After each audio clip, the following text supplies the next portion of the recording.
Hi friends, இந்த வீடியோவில் 12th standard ஜுவாலஜியில் இருக்கக்கூடிய 10th லெசன்லேருந்து ஒரு சில இம்பார்ட்டன்ட் கொஷின்ஸ் மட்டும் பார்க்கலாம்.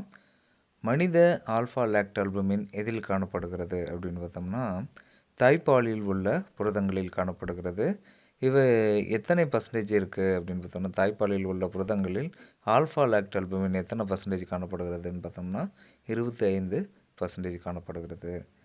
ஆல்ஃபா லாக்டால்புமின் எத்தனை அமினோ அமிலங்களால் ஆனது அப்படின்னு பார்த்தோம்னா 123 அமினோ அமிலங்களால் ஆனது.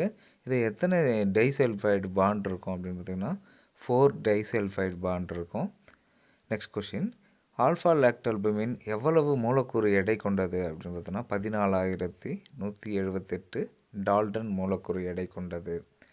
ஆல்ஃபா லாக்டால்புமின் எதில் உற்பத்தியாகிறது அப்படின்னு பார்த்தோம்னா பால் சுரப்பிகளில் உற்பத்தியாகிறது, அதாவது மம்மரி கிளான்ஸ். நண்பர்களே, நம்ம தொடர்ச்சியாக வீடியோஸ் அப்லோட் பண்ணியிருக்கோம்.